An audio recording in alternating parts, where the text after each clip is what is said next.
Bonjour tout le monde, on se retrouve pour une nouvelle vidéo sur mon coin de lecture. Je vais choisir une histoire différente. On va la lire ensemble.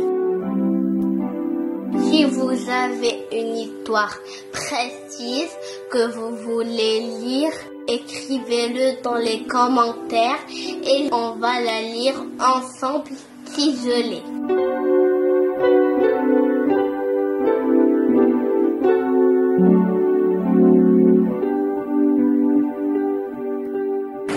Aujourd'hui, j'ai choisi l'histoire de Colosse et les 4 voleurs.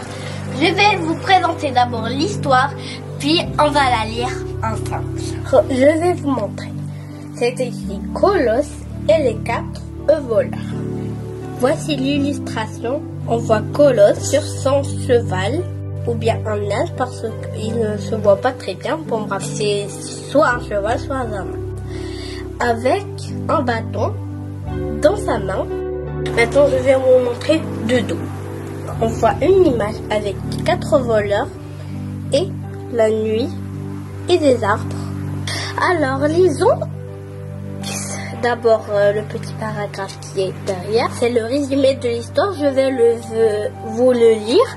Comme ça, si vous aimez d'abord le petit résumé, après, on va lire l'histoire en entier. Il était une fois, au fond de la forêt, un géant qui s'appelait Colosse. Tout le monde avait peur de lui. Un soir, pourtant, 4 voleurs arrivent près de sa demeure. Colosse et les 4 voleurs. Je vais vous montrer les chapitres. Le premier chapitre, c'est La maison du géant, page 5. Le deuxième chapitre, c'est Prise au piège, page 13. Troisième chapitre, Sauf qu'ils peuvent, 25. Et quatrième chapitre, Sauvé, 31. La maison du géant. Il était une fois, au fond de la forêt, un géant qui s'appelait Colosse. Tout le monde avait peur de lui. Personne n'approchait jamais sa maison, pas même les animaux sauvages. Les sangliers n'y allaient pas, les lièvres n'y couraient pas, les oiseaux n'y chantaient pas. On disait de lui, il est capable de manger un bœuf entier.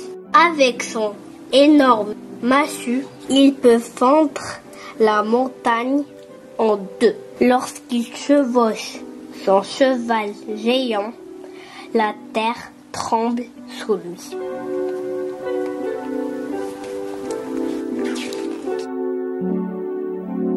Un soir, 4 voleurs entrent dans la forêt.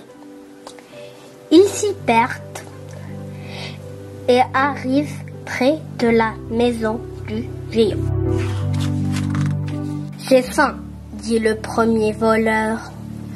J'attendrai que la nuit se fasse, j'entrerai dans la cuisine et je volerai une pomme. J'ai soif, dit le deuxième. J'attendrai que la nuit se fasse, je descendrai à la cave et je volerai un tonneau de vin. Mon âne est vieux et fatigué, dit le troisième. J'attendrai que la nuit se fasse, j'entrerai dans l'écurie, j'y laisserai mon âne et je volerai un cheval. Moi, dit le dernier, je suis amoureux. Je resterai ici et je rêverai à celle que j'aime. Maintenant, deuxième chapitre. Prise au piège. La nuit arrive. Un croissant de lune éclaire encore la campagne. Le premier voleur dit à ses frères, j'y vais, mais ne quittez pas des yeux la fenêtre de la cuisine. Si tout va bien, je craquerai une allumette et vous pourrez me rejoindre. Il se glisse dans la maison, entre dans la cuisine et vole la plus belle pomme. Mais comme il s'apprête à sortir, une clé tombe de sa poche et tombe sur le sol. Cling, cling, cling.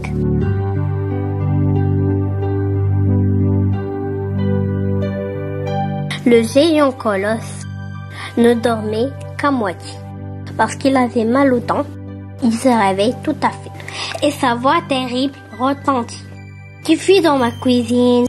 Si je l'attrape, je l'écrabouille. Tremblant de tous ses membres, le voleur s'enfuit dans la cave. Il plonge dans un tonneau vide, claque le couvercle sur sa tête et ne bouge plus.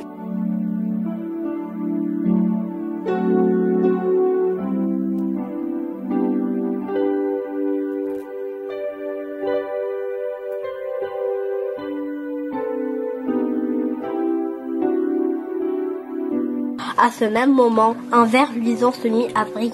Sur le rebord de la fenêtre, tout va bien, se dit le deuxième voleur, qui pense que c'est son frère. J'y vais.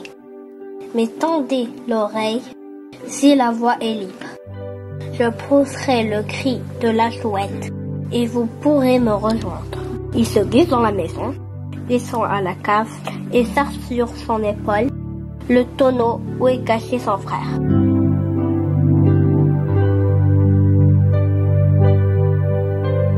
Comme il monte l'escalier, il renverse une cruche qui traînait là. Il roule sur le sol, blang, blang, blang. La voix terrible de Colosse retentit de nouveau. Qui fuit dans ma cave? Si je l'attrape, j'écrabouille et je l'écrasibouille. Épouvanté, le voleur se sauve. Il arrive dans l'écurie. Le cheval géant est là. Attelé à une carriole remplie de paille, le voleur jette le tonneau dans la carriole, se cache sous la paille et ne bouge plus.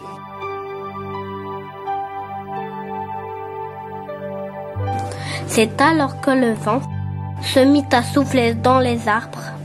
Ouh, ouh, ouh. Tout va bien, dit le troisième voleur, qui pense que c'est son frère. J'y vais. Il entre dans l'écurie, descend de son âne, monte sur le cheval géant et chuchote. Oh!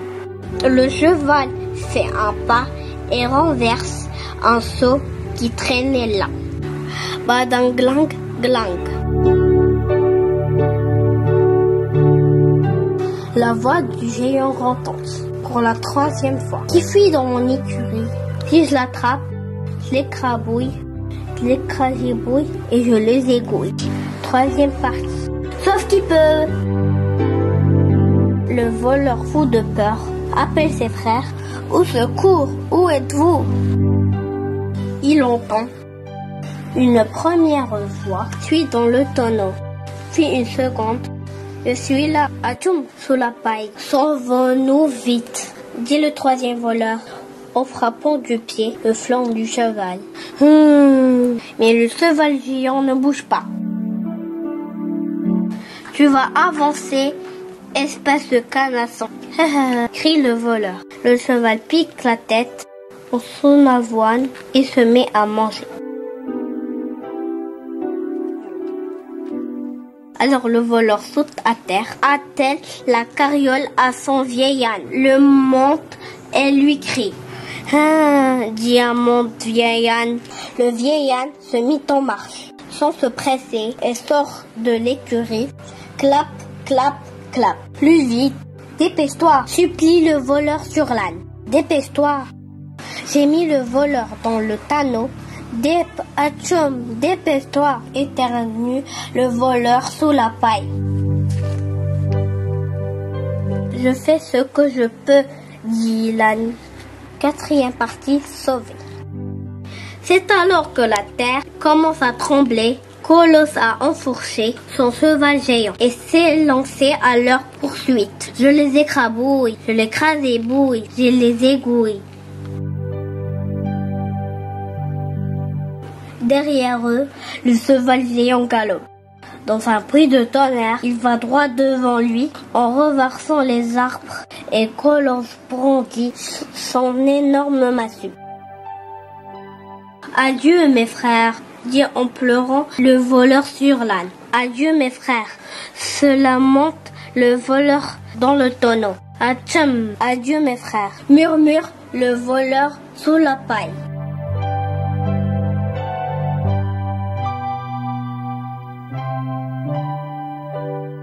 Soudain, tout devient noir. On n'y voit plus rien. Le cheval géant, lancé au galop, ne parvient pas à s'arrêter. Il s'écrase contre un rocher et Colosse tombe mort.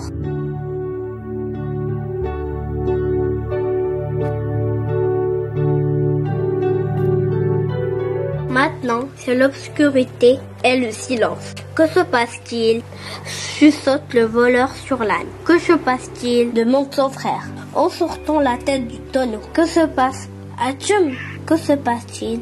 Ajoute le troisième, en sortant la tête de sous la paille. Une faible lueur tremble dans la nuit. Qui est là? Demandent les trois frères. Ne craignez rien, ce n'est que moi, répond la voix du quatrième voleur. Regardez. Il écarte le col de sa veste, d'où sort une faible lumière. Regardez, est-ce que ce n'est pas joli? Je suis monté sur l'arbre le plus haut, et pour celle que j'aime, j'ai décroché la lune.